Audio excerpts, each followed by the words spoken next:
single day, like I've always done and always will.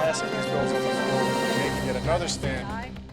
Welcome to this week's edition of New York Now. I'm Shantel Destra. Tuesday was primary day in New York, where voters across the state cast their ballot for who they want to represent their respective parties in the upcoming general election. There were races for congressional seats, the state legislature, and a slew of down-ballot races, depending on voters' districts. Today, we'll be focusing largely on congressional primaries. As you may recall, back in 2022, Democrats in New York lost 4 House seats, which ultimately helped Republicans gain control of the House of Representatives. Since then, both parties have had their sights set on trying to get control of the chamber this year, and they see New York as the path forward. To help us unpack the competitive races in this year's congressional primaries, we're joined in studio by Austin Jefferson of City and State. Thank you so much for joining us today, Austin. Pleasure to be here. Now, naturally, I wanted to start with Congressional District 16 between incumbent Representative Jamal Bowman and George Latimer. We know this was a very, very competitive race. All eyes were on this race. There was so much money spent on this race. So I just wanted to understand, can you give us the lay of the land of why this particular primary was so competitive? It was sort of competitive for a few reasons. I mean, you have George Latimer, who has insane name recognition after being in politics in Westchester for about 30 years. And you have Jamal Bowman, who is a national progressive figure who, I mean, from New York City to San Francisco, people know who that person is. But I think the reason the race played out the way that it did had a lot to do with October 7th. I think that galvanized so many voters on both sides and made this a national conversation in what was really a local sort of referendum on what kind of representation they want in Congress. And, you know, we saw that play out on Tuesday with a pretty decisive victory for Latimer. Absolutely. And it's so interesting how a national issue can impact such a local race. And this is a district that we know is very diverse, spanning parts of the Bronx in New York City and Westchester County. So, you know, in terms of the debate between the two candidates, how did you see that impacting the way that it turned out ultimately? I think what ended up happening was, you know, we did see Latimer say some interesting things about race during most of those debates, but the issue was that what Bowman had to say in response generally wasn't as compelling. He couldn't give a sales pitch, it seemed, beyond George Latimer is bad. And I think that came back to bite him because voters, all they had was sound bites of him being upset with George Latimer and the things he was doing and saying. Right. Mm-hmm. And, you know, we know that this is the most expensive primary or House primary in history, according to Ad Impact. It was about $25 million in ad spending. So how did you see that impacting the way that George Latimer performed in the end?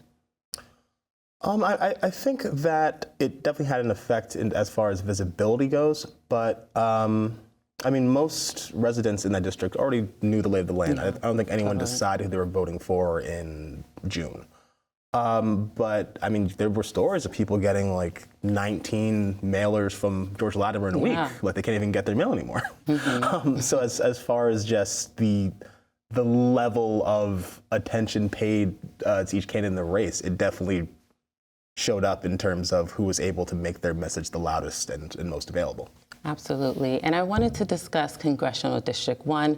This is a district represented by Representative Nick LaLota, and the Democratic primary was between Nancy Goroff and John Avlon. And, you know, we know John Avlon was able to best Nancy Goroff, but I think the big question here was who was better suited to take on Nick LaLota come November. So now that John Avlon has secured that victory against Nancy Goroff, how do you see him stacking up against Nick LaLota come November? I think like much of Long Island, it won't really be easy to oust a Republican, but I think being a moderate candidate will definitely serve him well come November. I think the issue is, which is really the same issue for all Democrats in New York, is what issue will be the one that will sort of split inside the voters from Republican-leaning in districts where they happily voted for Republicans in 2022 to the Democrat side. Because I mean, I think at least so far the idea is to go after reproductive rights, but it's yet to be seen if that will work again. Right, and you mentioned reproductive rights. Were there any other big issues in this race?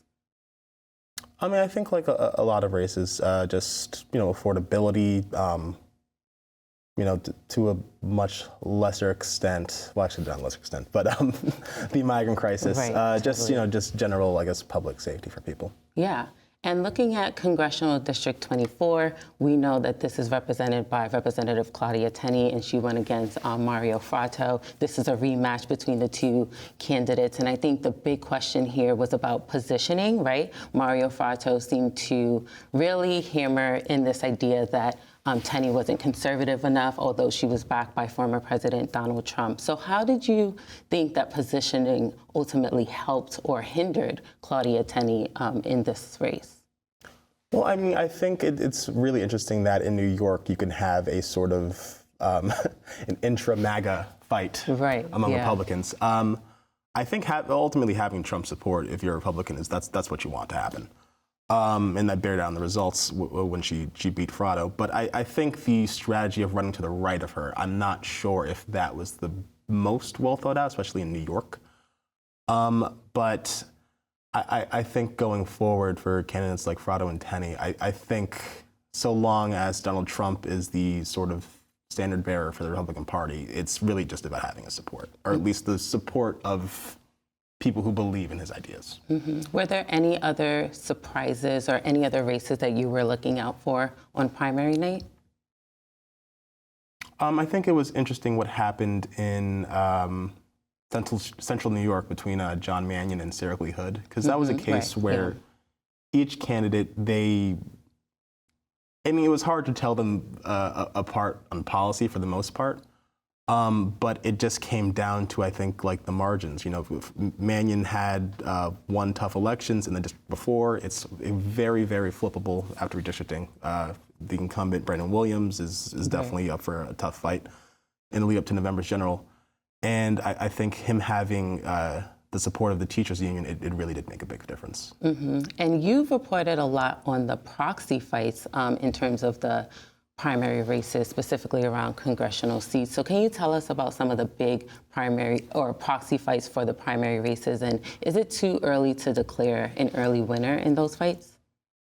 I think it's still a little too early, because I think in some of these cases, you want to see the long-term effects of them. But I think in the case of Hakeem Jeffries and, I guess, Brooklyn socialists, I think there's a real sense that Hakeem is at least in a stabler position than he might have been had certain results at the state level gone differently.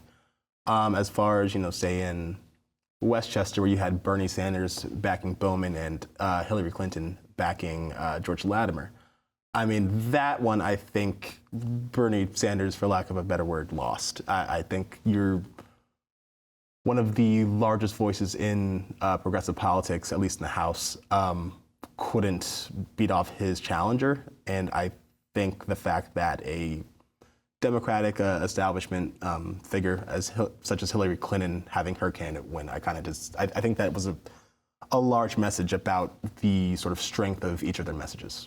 And why do you think it was so important for these powerful figures to sort of participate in these primaries? Like, what was at stake for them? I mean, I think for them, it's both the idea that adding your voice to a fight like these races can really make a difference. But I think partly it's that, they're concerned. They want to at least get involved if they can, in some cases settle scores. But just feel as though they're doing everything they can to make sure that their version of democratic politics has the best chance of going forward. And we know back in 2022, New York was sort of influential in handing over control of the House of Representatives to Republicans, losing about 4 House seats. So how do Democrats look in terms of this election cycle? How are they positioned? Are they in a good position? How would you kind of describe where things stand currently? I mean, I think they're in the tough position of having to undo mistakes from 2022. I think Long Island, that along with the Hudson Valley, is going to be a big test of, do they understand that sort of hyper-progressive policies from New York City, they don't necessarily play as well with suburban voters. And it's not as if the suburbs are not ready for change or modern democratic policies. But they have concerns, and a lot of them, they live in the New York media market, so they're seeing things happening in New York City, and they're worried that's coming to their smaller communities.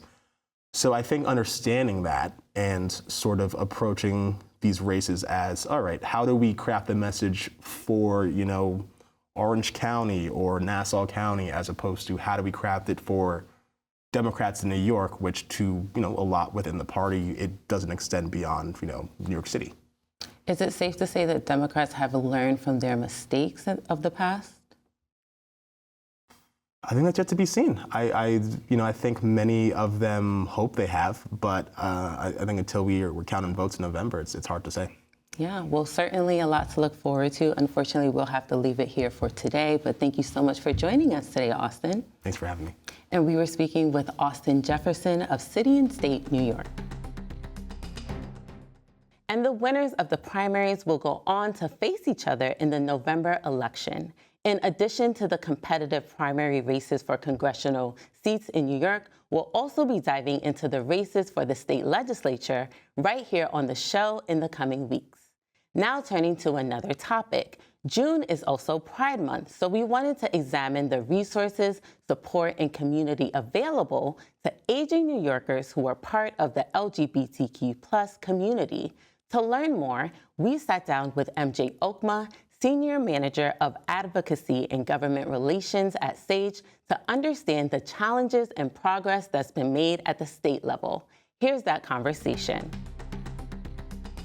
My name is MJ Okma. I do policy and government relations at the New York City and state level for an organization called SAGE. We provide services and advocacy for LGBTQ+ elders and older New Yorkers who are living with HIV. Oftentimes in LGBTQ+ spaces, we hear a lot of conversations about youth, and that's a lot of the conversations about policy and needs of the community are really focused on that. Elders kind of face this double invisibility where they're not always spoken about in aging spaces, but they're also not always spoken about or directly addressed in LGBTQ+ spaces. So that can kind of render them and their needs invisible. So there's a major importance in making sure that we highlight the unique challenges that aging as an LGBTQ+ individual comes with. There's many disparities that LGBTQ+ elders face. You're working with a community that you have to remember that there really was no out spaces when they were growing up. So there was no way for them to access support systems or communities without relying on mutual aid and underground systems or hiding portions of who they are. So when you're working with folks who have this lifetime of compounding discrimination, it leads to a lot of disparities. It leads to social isolation, health disparities. They're more likely to live below the federal poverty line, more likely to be food insecure. And all of these are just a result of the discrimination that they face throughout their lifetime. If you look at the roots of the LGBTQ+ rights movement, which started here in New York, the Stonewall Uprising was all about the right to gather in community and be your full self without being harassed by the police. This all happened in these folks' lifetime. So they carry that trauma and discrimination that they faced into themselves, like as they age and as they work to access aging services. So there are real cases of discrimination that still happen based on sexual orientation and gender identity. We're seeing that across the country. But there's also just that fear of showing up as your full self, because in the back of their minds, there's that idea of like, I've been harmed for this before. How do I know it's safe this time? There has been a lot of advances in New York to give protections on folks based on discrimination and sexual orientation and gender identity. But when it comes to older adults, that doesn't erase the experiences that they've had leading up to this point in their lives. Job discrimination, discrimination in accessing housing, being cut off from their families, all of this impacts someone's socioeconomic status and makes it so LGBTQ+ elders are more reliant on these services because they haven't been able to build the same wealth and stability as folks who are not LGBT have. There have been two really major bills that have passed in New York State recently. The first passed in 2022, and that was to designate LGBTQ plus elders and older New Yorkers living with HIV as what is called populations of greatest social need under New York State's interpretation of the Older Americans Act.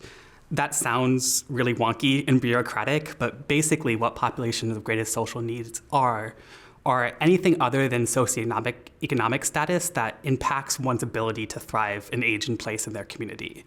So someone living in a rural community, that's a population of greatest social need.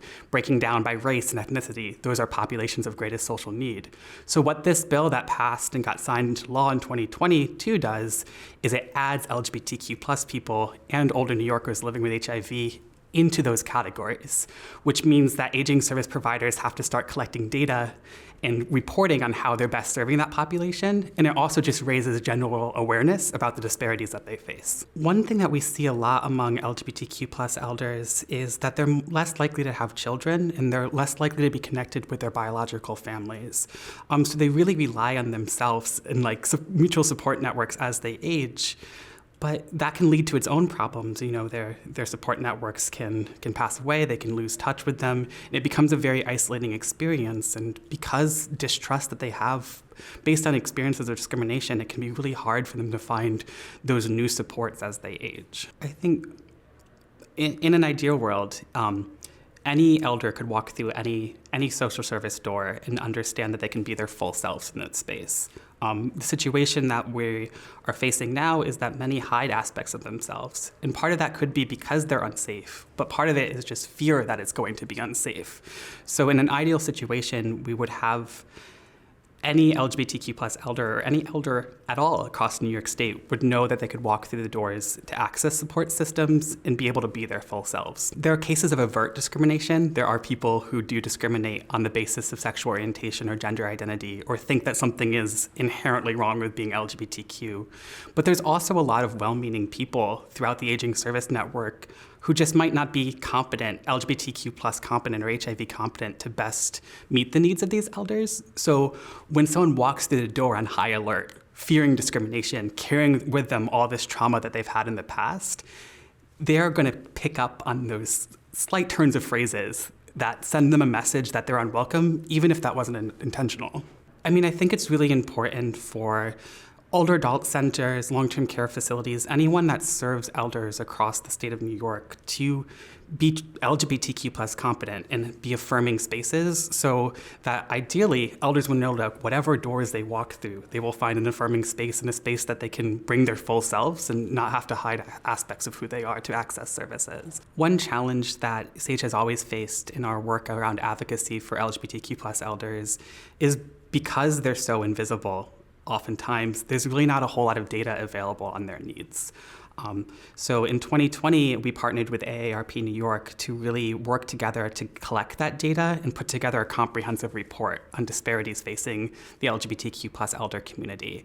That report is called Disrupting Disparities, and it really highlights in all areas from social isolation to socioeconomic status to health, all of the ways that this lifetime of compounding discrimination has taken a toll and leads to disparities. And that's not to say that this community is not very resilient and very strong. They had all these factors outside of their control that have limited their success to successfully age in the same way as their non-LGBTQ plus peers.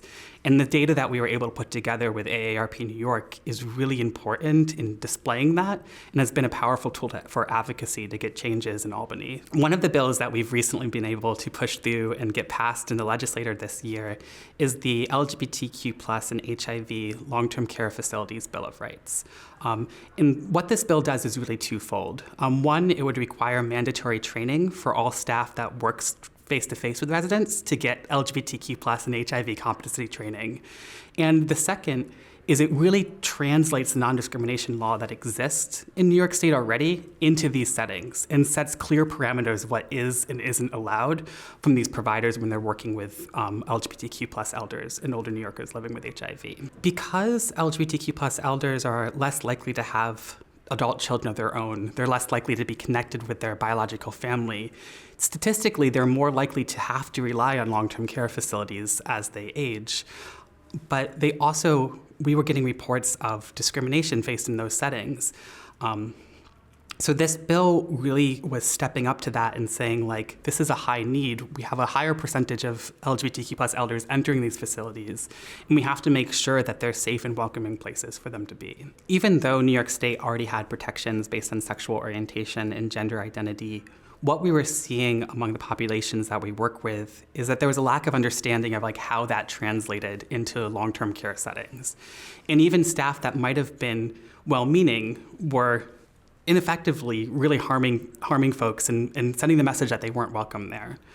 We have a case of a participant who worked with, who's a long-term survivor of HIV, was looking to be placed in a long-term care facility in his hometown in Albany, sat down for the intake. As soon as he disclosed his HIV status, he was met with, well, wouldn't you be better served in New York City? Or isn't that a better space for you? And that staff member might have been well-meaning, but the message that was sent to that individual is that you are not welcome here, and we are not going to serve you because of your HIV status. And that's why something like this bill is really important. All New Yorkers, as they age, they're faced with ageism, and they're faced with people ignoring their needs or feeling that their autonomy is stripped away just because of their age. If you add on to that discrimination that you face for being LGBTQ+, that just compounds and makes it even harder to advocate for yourself. Understanding that a lot of aging service providers across the state might not be aware of how to best serve LGBTQ+ elders, SAGE does run a training program that we call SAGE Care. And anyone who's looking to find services that they know that they can know that the staff has been trained on this, they can go to our website, sageusa.org, and they can look at which providers in their area have been SAGE Care certified. And you can find more information about SAGE on our website. That's at nynow.org. Now, SAGE is not alone in advocating for this community. In the Capital Region, Aging with Pride was created to provide a safe space for LGBTQ+ older adults looking to connect with one another. A few months ago, the group hosted an event where members were invited to look through the archives of the Pride Center of the Capital Region, which is housed at SUNY University at Albany. We sent a crew to capture the event. I would like to be able to be open and be free to say who I am. I'm right now in a wonderful apartment complex, but I'm afraid to even share anything about myself because I don't know how they're going to receive me. It's like a new coming out situation.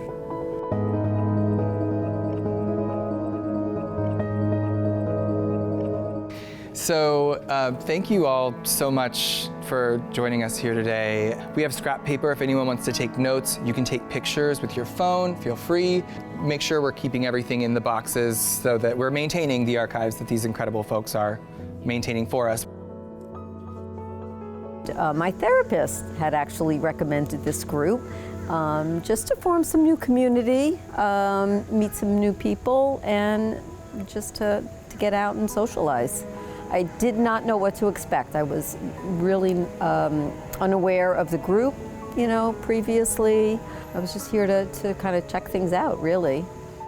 This group is fairly new. I don't have a lot of friends who identify within the community. It's easy to become disconnected. It's easy to become isolated. So to have a group like this where we can come together is really important because it gives us the opportunity to have that human interaction one-on-one with other people who relate to things that are important to us. We went to SUNY campus, to the library, and we looked at some of the archives from the Gay Community Center. Being there and looking at some of the old newspaper articles, it was a reminder of where we were, back then and where we are now, which unfortunately doesn't seem to feel that we've come that far, to some degree. It also brought me back, to my own my own coming out days, the things that happened, you know, during the 70s and 80s especially, and just to see how much we've grown in the Albany area. I need to know and meet other folks that are in my age group. It's a lonely feeling, and at times I feel depressed. So I want to get back into the community, and this is my first opportunity to be able to do this. I look forward to coming here to whatever the program is. It's different each month. These are new friends that I've got. I'll look forward to just connecting some more. I mean, I think it's hard when you're older anyway. You want to live amongst people that if they're not similar to who you are, at least they're accepting. You know, to just your basic core. For me, being a lesbian is who I am. An organization like Aging with Pride is so important because it allows me, you know, me or anyone to just to be who they are. And for more information and resources on Aging with Pride, you can visit our website. Again, that's at nynow.org. Well, that does it for this edition of New York Now. Thank you for tuning in, and see you next week.